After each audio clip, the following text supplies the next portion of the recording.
Assalamu alaikum dear students. Today we will start the chapter number 3 of biology class 9 new syllabus. The name of the chapter is the cell. तो सबसे पहले आज हम cell की definition के मुतालिक introduction ले लेते हैं। सेल जो हैं ये माइक्रोस्कोपिक स्ट्रक्चर कहलाते हैं जो कि ज़िंदगी की बुनियाद हैं। माइक्रोस्कोपिक स्ट्रक्चर होने का मतलब है कि ये ऐसे स्ट्रक्चर्स हैं जिनको आम आँख से नेकेड आई से नहीं देखा जा सकता और ये वेरी स्मॉल साइज इनका स्ट्रक्चर होता है, इनका साइज़ होता है जिनको हम आम आँख से नहीं देख सकते। और सेल जो हैं यही ज़िंदगी की बुनियाद हैं।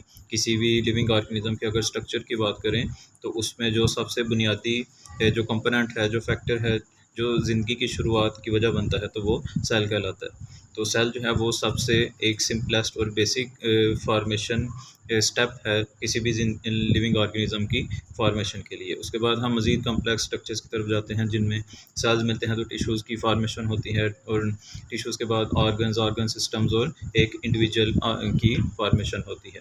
तो जो सेल है ये बुनियादी ज़रूरत है किसी भी लिविंग ऑर्गेनिज्म की बॉडी की फॉर्मेशन के लिए। तो सेल जो है ये माइक्रोस्कोपिक स्ट्रक्चर है जो कि किसी भी ज़िंदगी की बुनियाद जो है वो बनता है।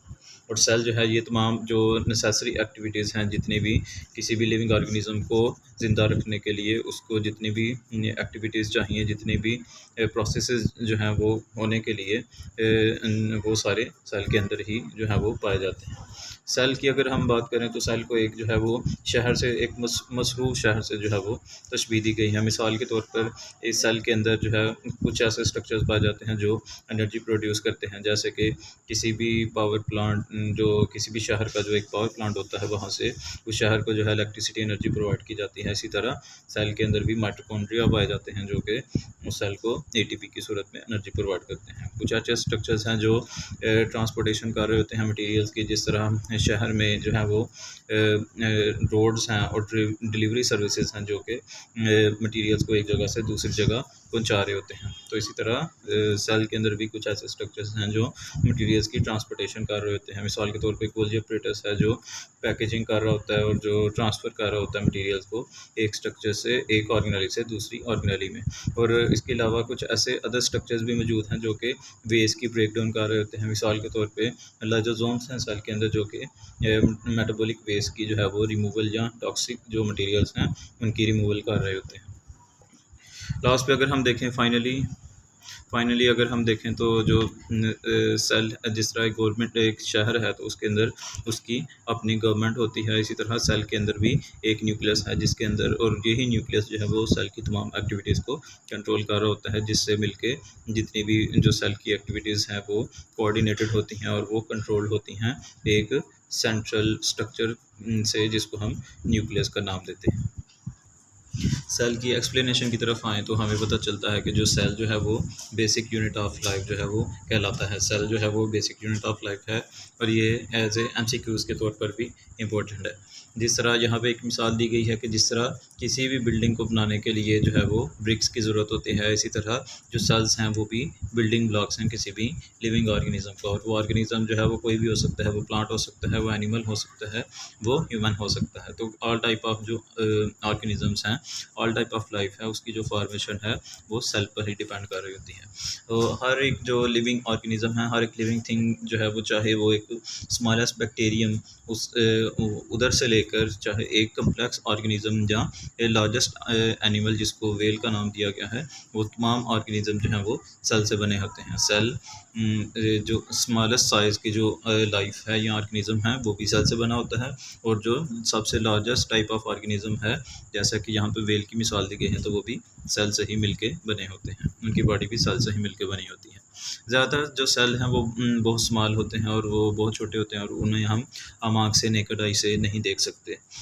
डिस्पाइट देयर साइज़, उनके साइज़ के बरक्स जो हैं वो सेल जो हैं बहुत कम्प्लेक्स होते हैं, उनका जो स्ट्रक्चर है वो बहुत कम्प्लेक्स होता है। चाहे वो बहुत छोटे साइज़ के हैं लेकिन उनका साइज़ छोटा होने का ये मतलब नहीं है कि उनके जो फंक्शंस हैं सेल के वो बहुत सिंपल होंगे। उनके जो फंक्शंस हैं वो भी बहुत कम्प्लेक्स होते हैं, क्योंकि एक सेल के अंदर मल्टीपल टाइप ऑफ ऑर्गेनेलीज़ होती हैं और वो तमाम ऑर्गेनेलीज़ जो है वो कोऑर्डिनेशन के हिसाब से एक दूसरे के साथ फंक्शन कर रही होती हैं और तमाम ज़रूरी एक्टिविटीज़ परफॉर्म कर रही होती हैं जो एक लिविंग ऑर्गेनिज्म को ज़िंदा रखने के लिए और उसे फंक्शनल रखने के लिए ज़रूरी होती हैं।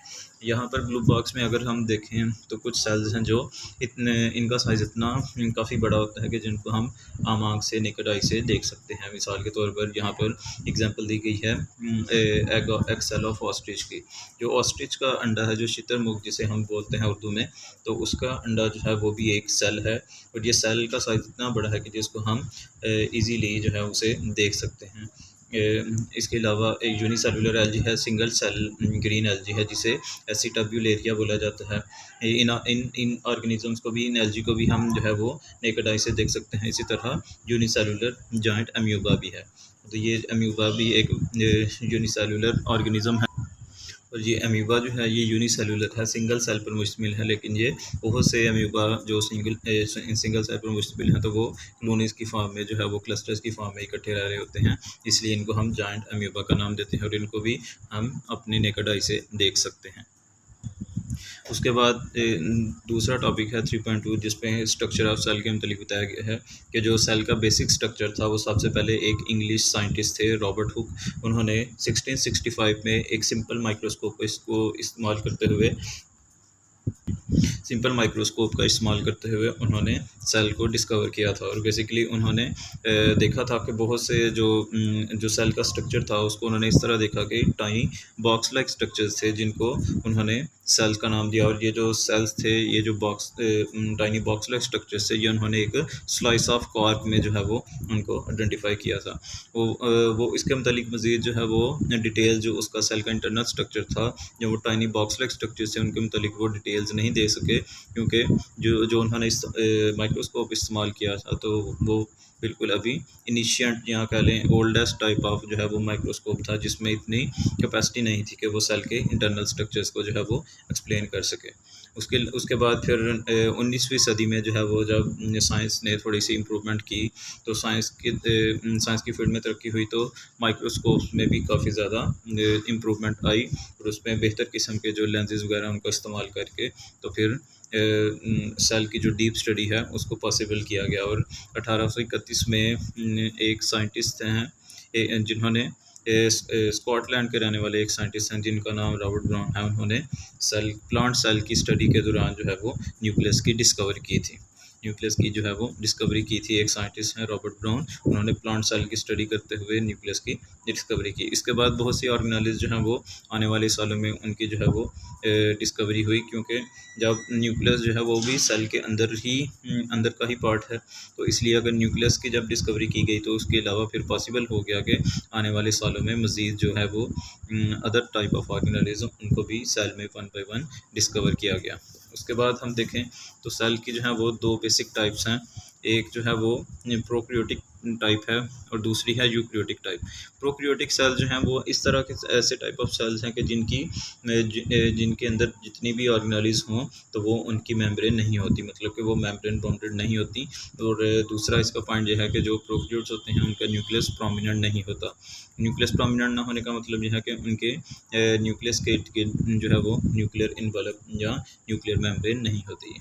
उसके बरअक्स हम देखें यूकैरियोटिक सेल्स की बात करें तो यूकैरियोटिक सेल्स जो हैं ये बहुत कम्प्लेक्स होते हैं, और ये ज़्यादातर मोस्टली इवॉल्व हुए होते हैं प्रोकैरियोटिक सेल्स से, और इनकी जो है वो मेम्ब्रेन बाउंडेड स्ट्रक्चर्स जो हैं इनके अंदर पाए जाते हैं। जितने भी ऑर्गेनेलिज होती हैं यूकैरियोटिक सेल्स के अंदर, उन सब की जो है वो मेम्ब्रेन्स होती हैं, और इनका जो न्यूक्लियस है वो भी प्रोमिनेंट होता है, मतलब कि ये जो यूकैरियोटिक सेल्स हैं इनके न्यूक्लियस के जो है वो एक मेम्ब्रेन पाई जाती है, जिसको हम न्यूक्लियर इन्वेलप या न्यूक्लियर मेम्ब्रेन का नाम देते हैं।